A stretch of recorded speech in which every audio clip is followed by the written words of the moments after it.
The role is what you do from it. No, it's not your boss giving you a job description. It's about what you're going to go and do from such a role, trying to expand it and make it more valuable.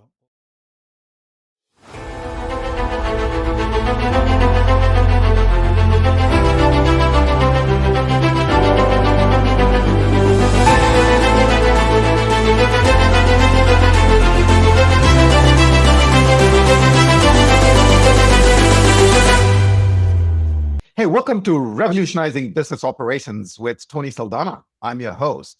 And today we're diving into a topic that sits at the heart of every enterprise transformation: the relationship between global business services and transformation. Joining me is Pascal Jenny, SVP of Business Services and Projects at Coty, one of the world's leading beauty companies. And Pascal has lived this challenge from multiple angles, running large-scale ERP programs, building GBS organizations from the ground up, navigating complex divestitures, managing outsourced delivery at scale, and so on and so forth. Pascal brings a perfect practitioner perspective that our listeners value the most. Pascal, welcome to the show. Thank you, Tony. Thank you so much. And I'm delighted to be your guest today. Now, Pascal, you and I, of course, know each other for a while. And one of the things I've really enjoyed about you is your multifaceted personality. But one of the things that I learned as we were getting ready for this conversation is that you're a huge fan of music of all kinds. You're a piano player, apparently. For you, there is air and water and music and life. That's life for you. And you had a dream when you were young to become a conductor one day. And lo and behold, that's basically GBS, isn't it? So how do you feel about being a conductor in a totally different context these days? No, absolutely. It's a bit of a reference to my personal life and passion. But to a certain extent, there is commonalities, of course. When you are the head of a GBS function and all people that have been through this role, including yourself, we know that we are in a very specific spot. And I don't think you can compare to any other position in the organization, because you are really cross-functional, you are really managing end-to-end, you are managing stakeholders of all levels. So yes, it feels a bit like a conductor. Unfortunately, we are not playing any music, but at least we're delivering a lot of good value to the companies. It's one of those features of GBS in the sense that you really are managing by influence. You're driving a lot of work. Of course, you've got operations of your own, but it's your ability to move the baton at the right time and orchestrate across the entire enterprise that makes it incredible. And of course, in your case, you're perfectly prepared for such a role, combining GBS and transformation, because you've done this at Danone, at PepsiCo, and now at Coty, of course, within finance, supply chain, and SAP and GBS, and now enterprise transformation. And just reflect on your career. What is it that prepared you for such a big role? I would say a few things. First of all, interestingly, I started my career at Danone a while ago, and my first job was internal audit. And actually, I think it's a very strong start to this type of topics, because internal audit is a function that is already looking end-to-end, trying to understand cycles in the organization, of course, from a compliance standpoint. But it is, let's say, bringing your mind and your brain to this type of approach, and this is something you have for the rest of your life. So that's probably where everything started. Now, if you think about my career and the different steps, I think what was really striking me is every time I was trying to go for something different or incremental to the previous, I was trying not to replay the same role again. Or when I was into a specific role, I was trying to expand the scope. I think in such like organization, and P&G is a comparable organization on your side, the role is what you do from it. No, it's not your boss giving you a job description. It's about what you're going to go and do from such a role, trying to expand it and make it more valuable overall.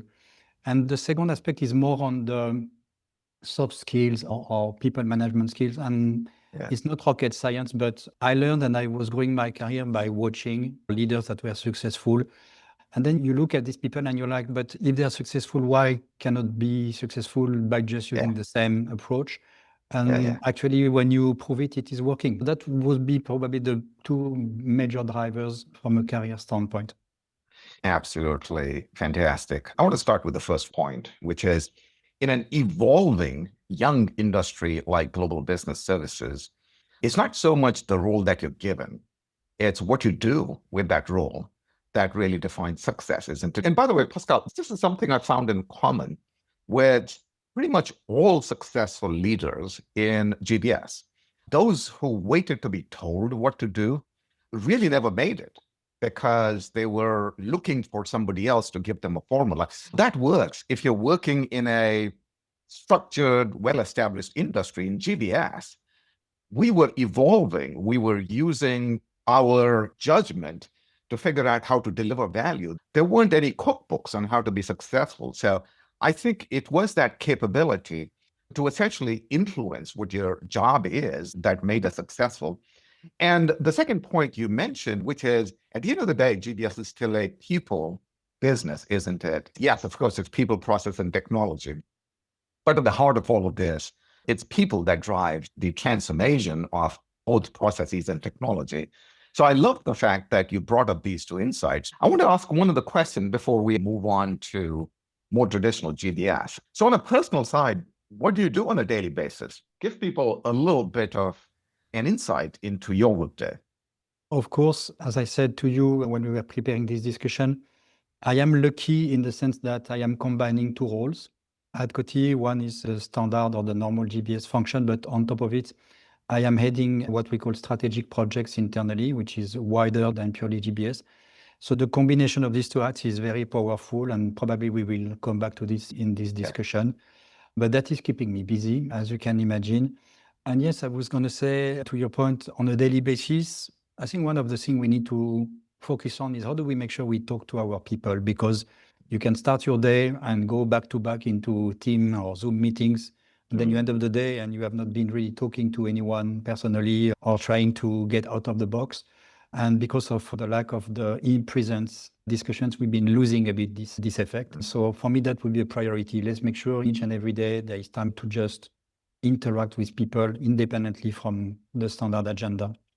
And that is so important, isn't it? As the way in which we work has become more blended between physical and virtual, there is a real risk that we miss out on the actual people interactions. But to move to the two hats that you wear, GBS leader and strategic projects, when I first heard you had taken on this additional responsibility, I was very intrigued because we always talk about GBS as a transformation engine. And of course, the strategic projects office is indeed chartered to drive that. And so you have a very happy marriage of both of those.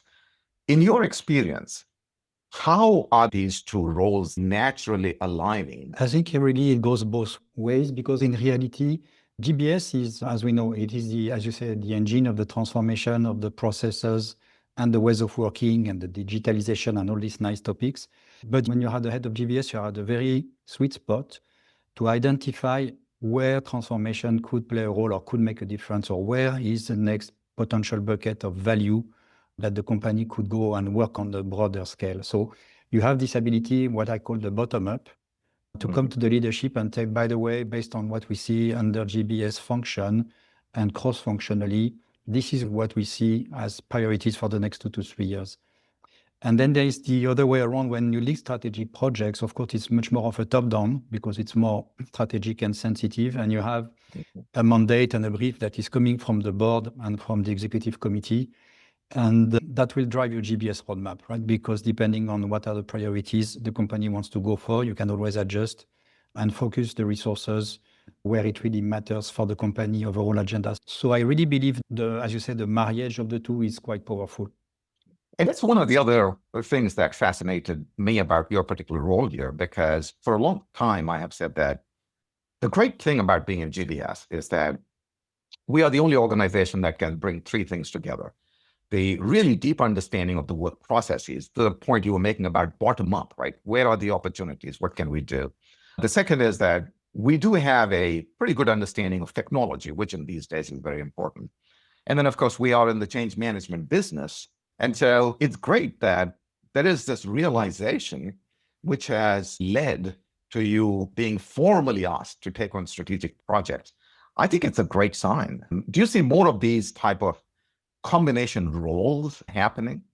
I think this one is very important, and I was going to complete the discussion with one other point, which is more the people side of things. We were talking about people.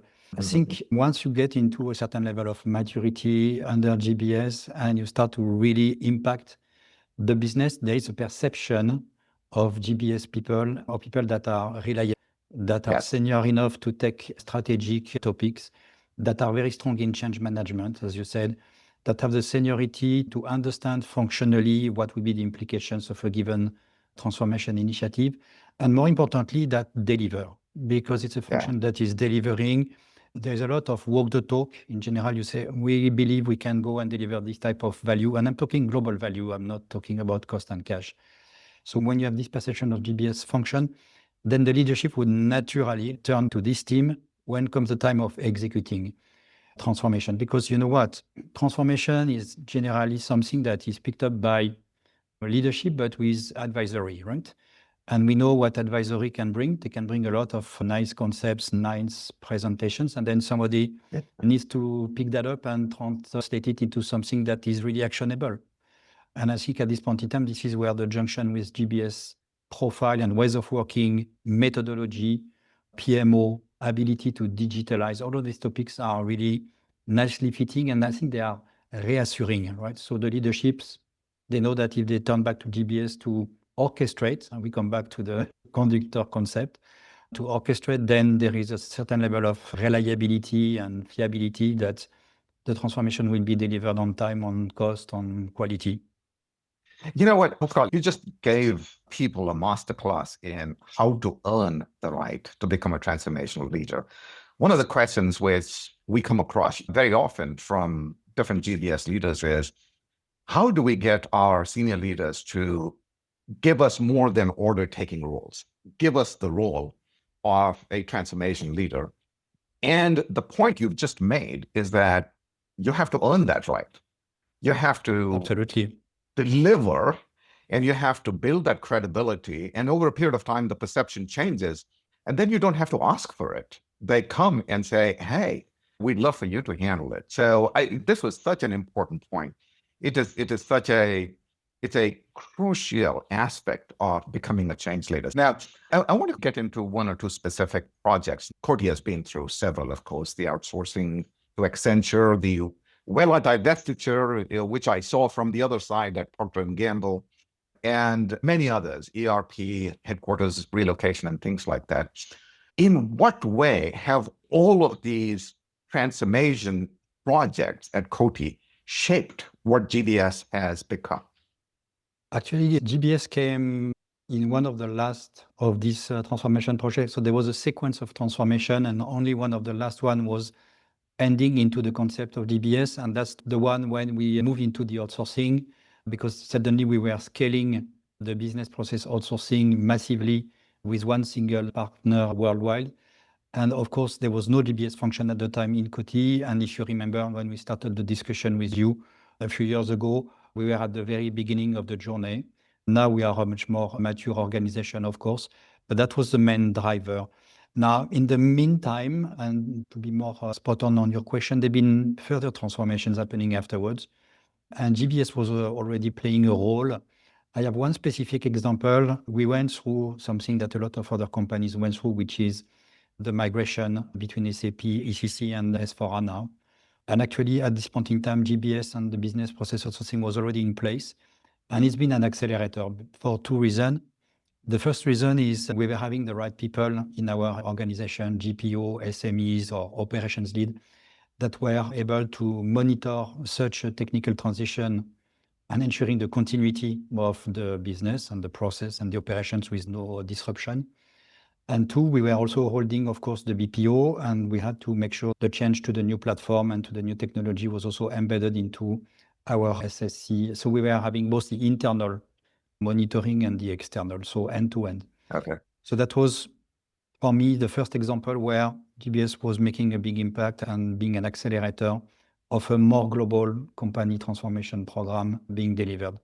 If it makes sense. Yeah, complete sense. I can also see, going back to the point about earning the right to be a transformation leader, how having some of these aspects of a good GBS, the shared service center, the BPO, the transformation capability can become not just an accelerator of the business value, but can help in developing the credibility, right? Because in order to accelerate some of these changes, you were able to pull in resources, whether it's from the shared services center for operational stuff or from your vendors, BPO offerings for extra resources, more additional type of skill sets.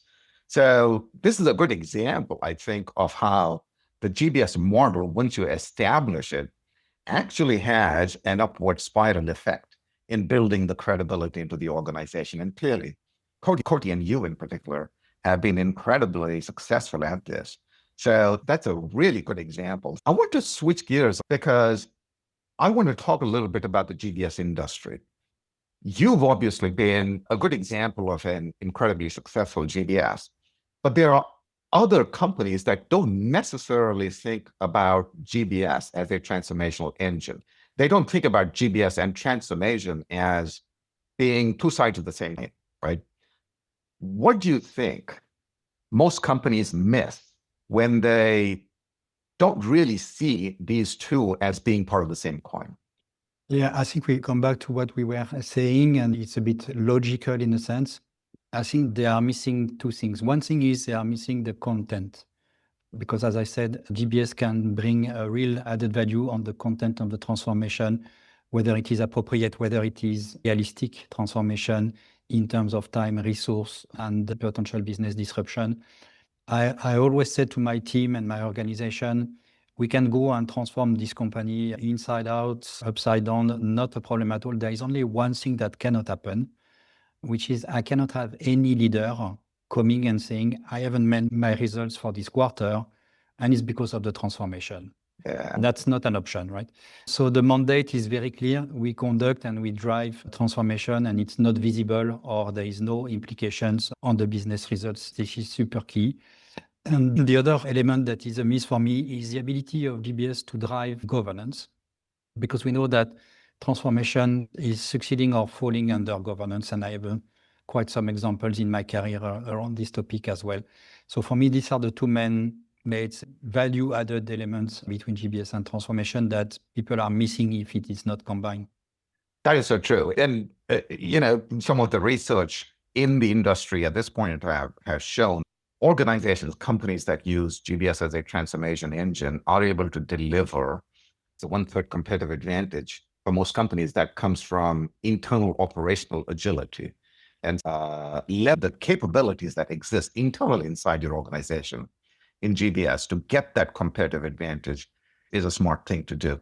I do want to talk about program governance because this was something that really excited me about the work that you do, the additional responsibilities that you've picked up. In general, governance is not seen as glamorous or critical element in any transformation, but you've found a way to make it look critical, if not glamorous. So how do you perceive governance and what role does it play for you to deliver transformation? No, it's exactly that. And to your point, I'm a big fan of governance and I'm passionate about it. But when you mention that to people, they look at you weird because it's a topic that is indeed not that exciting. But in real life and in real business life, I can tell you it's a make or break of a lot of initiative. I have really concrete examples I can share on that matter. But before going into examples, for me, the first thing about governance is what I call the one-stop shop or the unicity, the fact that transformation can only happen in one place, because in most companies, everybody is doing transformation, everybody. So you have a situation where every leader is organizing himself with his own transformation agenda on a functional basis, not looking into implications upstreams or downstreams or on the side. Of course, spending the money as well, because transformation comes with a cost. So if everybody spends the money, then you don't have a leverage. So the fact of centralizing is a guarantee that, first of all, there will be only one decision-making process. There will be one budget, and there will be also one reporting. And I know reporting is very boring and cumbersome, but at the end of the day, one of the big challenges of transformation is how do you measure the value? And if you don't have a governance, I tell you, you will not be able to measure the value. We are talking about very basic data like headcounts or dollars, but in this type of matters, everybody has an opinion, everybody has an analysis, and everybody is coming with a different perception or evaluation of the value delivery. So you really need this central point of control through the governance to make sure it is under control. And I always summarize governance in a very simple manner, which is the following. Everything that goes under the governance exists. Everything that goes outside of the governance is disregarded. Yeah. When you and when you apply that rule, I can tell you people start to understand that at some point in time they need to comply. Yeah. I think that's a great principle. I love that, Pascal.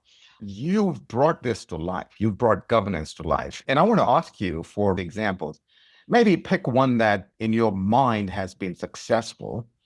No, of course. And to your point, and it's very important to clarify what governance is. But again, I'm convinced it is a success factor.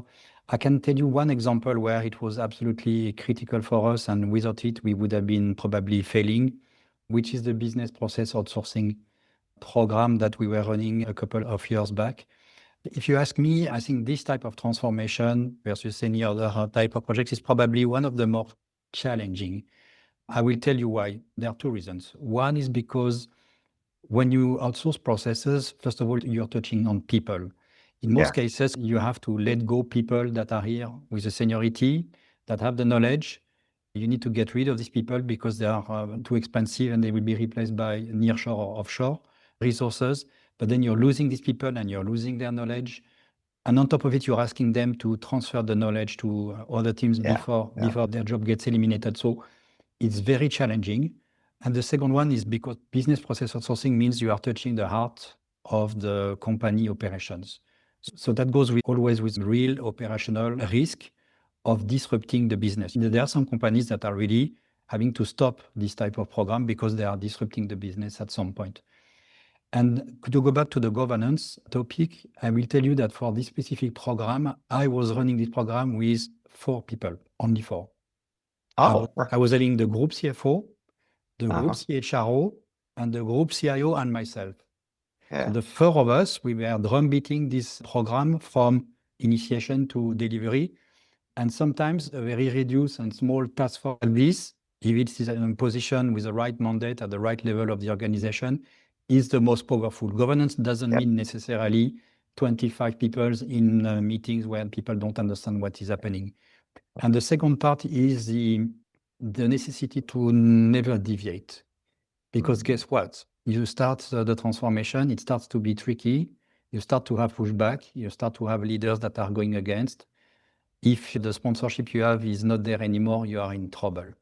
So making sure you have a very tight group of people that have one common consensus on how to drive this is absolutely key. So that's for me, it was a very small and light governance, but that was probably the most efficient in a very strategic program.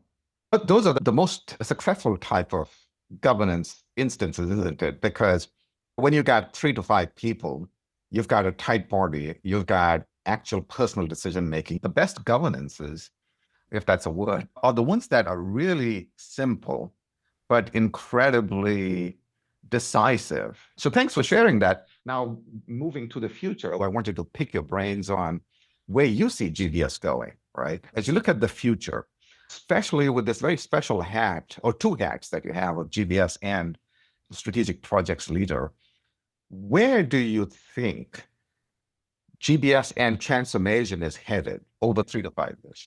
You know what is interesting is, and we had this discussion, you and I, at the very beginning when we met, I am a very strong believer on top of music and governance about strategic planning. I think strategic planning is the key in business of a lot of topics. And that's also one of the junctions between GBS and transformation. So I was pushing my team, as you are aware, to initiate a strategic planning process for GBS, which means you project yourself to the next 2 to 3 years. The ideal thing to go and do is to do it unconstrained. So you just define what would be the ideal scenario and how would the overall model look like down the road. And then, of course, you retro plan and you take into consideration what are the other priorities. But this exercise is very powerful and it should not be a one-time. Now it is something that is embedded into our processes and we refresh it and we improve it every year. And actually, it takes 2 to 3 years to get something of a good quality because first time is very difficult. When you start from scratch, it's very difficult. Then after a couple of years, you start to have a really added value into this process. Now, I don't think it is rocket science. What is coming is, of course, related to the fact that the GBS function and the GBS scope of work is in the first line of the technological revolution that is coming at us. Now, if you put on a piece of paper everything that GBS organizations are doing today, and you look at what is coming, you're like, okay, in a few years down the road, all of this will be gone. So this is, of course, at the heart of the matter for our GBS strategic thinking process. To try to anticipate is difficult because in reality, I hear everybody talking about agentic, but to me, agentic is only the beginning. It's only the beginning of something bigger. So we really need to understand what is coming at us. One of the topics we are really considering, and we are still weak, and a lot of companies are still weak, is data. And we know that none of this AI agenda will be executable without the right content and data, which means also we are back to governance. Yes. No, of course, because if you don't have the right data ownership model in your organization and governance, you will never get the quality output you expect. And again, I think GBS is very well positioned for this topic. I would really recommend that GBS takes ownership of the data strategy of the company globally. That would be my recommendation for the next 2 to 3 years, to make sure indeed once the AI really kicks in, we have something robust as a foundation. Otherwise, it's going to be a mess. I completely agree with the point you just made, which is there is an opportunity for GBS right now to start to take more ownership of data inside the company. Because if you think about it, GBS is the organization that owns or should own most of the transactional work inside the company. And that's really where you generate a lot of the data. We also know that 80 to 90% of all of the work and time and money that actually gets invested into AI is actually in the data prep. It's not in the shining algorithms. It is really in getting the data ready. And so you paint a really good picture, a good case, Pascal, for why GBS needs to be in that data preparation and data ownership, ideally end to end. You don't actually have to work on the data to own it. You can essentially provide that end-to-end picture. And I think that's a really good call to action, Pascal. Before I let you go, I want to also ask for your advice that you would give to somebody that's just starting a role in GBS or starting a transformation leadership role. What would you tell them? Yes, at the end of the day, I think what is absolutely crucial is to manage expectations and time. Because a lot of people and a lot of leaders, they would say, okay, we're going to be implementing a GBS model. We're going to be implementing a transformation office. And they expect that 2 months later, it's a done deal and the results are there. So I think that's number one, is to make sure there is a roadmap, to make sure people understand that things take time. We are touching, as I said, always the heart of the nuclear plant from a work process standpoint. There are also, we need to be transparent. One of the challenges of GBS is also, how to say that politically correct, is the interaction between GBS and the function. Yes. GBS is considered by a lot of people as a threat because they see that GBS is starting to grow in scope and competencies and skills, and then at some point in time would swallow the agenda of the functions, which to me should not be the case. The way we have defined GBS at Coty is maybe different. I don't want GBS to be the ivory tower taking the agenda of all the functions and then nobody knows who does what. So we're trying to stay in a model where GBS is an enabler. GBS is a support function. The team leads or the service leads, they are double hatting. They are the head of their function or their scope in GBS, and they are also sitting in the leadership team of the function. And GBS needs to be considered by the functional leads as an extension of their own organization. Correct. Otherwise, they see it as a big threat that suddenly their scope is reduced and they don't have really a responsibility anymore. And the accountability remains with the function. We are here to, of course, help them to be more efficient, more in the delivery, more digital, more everything. But we are not taking over, right? GBS is not there to take over the functional agenda of the organization. Otherwise, this doesn't make sense. So that's for me also a very big watch out if you get started with this, because they will be resistant. They will be pushed back to implementing this type of model in an organization where it is not sitting today. And that particular point, which is how do you position GBS to be an execution arm of the functions and the business units? as opposed to competition is something that a lot of us have had to learn the hard way, Pascal. But this is great advice to people that are just starting in the journey. We win if our functions and our business units win. This is not a zero-sum game. It's not like one of us will win and the other one's going to be losing. Hey, Pascal, I have to say, this has been a true masterclass in what it takes to make both GBS and transformation very successful. It's not just the strategy, but it's the disciplined governance. It's not just order taking, but it is the transformation leadership, the stakeholder alignment, which is what you just talked about, and the focus on the people and the organization. For our listeners, the message is clear. GBS and transformation are two sides of the same coin. GBS is the architecture of how transformation becomes successful. And as Pascal has shown, when GBS and transformation are genuinely integrated, the results are transformative. Thank you, Pascal, for sharing your hard-won insights with us. But before I end, Pascal, I want to give you the last word. Of all of the things we've talked about over the past several minutes, what is the one thing you'd like them to take away? No, of course. And first of all, thank you, Tony. Thank you for giving me the floor in this podcast. I tell you, I'm quite passionate and we could spend much more time on these topics than what we had today, but I hope it was useful discussion for the people that will be watching us. And yes, at the end of the day, I tend to say GBS is a very exciting role. There is no limit, right? There is no limit to what you can do under GBS. And we are expected as GBS leaders to create our own roadmap, define our own strategy, and we need to be seen as people that are delivering global value to the organization. So that's my key message. Thank you once again, Pascal. And to our audience, thank you for listening to Revolutionizing Business Operations with Tony Saldanha. This is Tony Saldanha.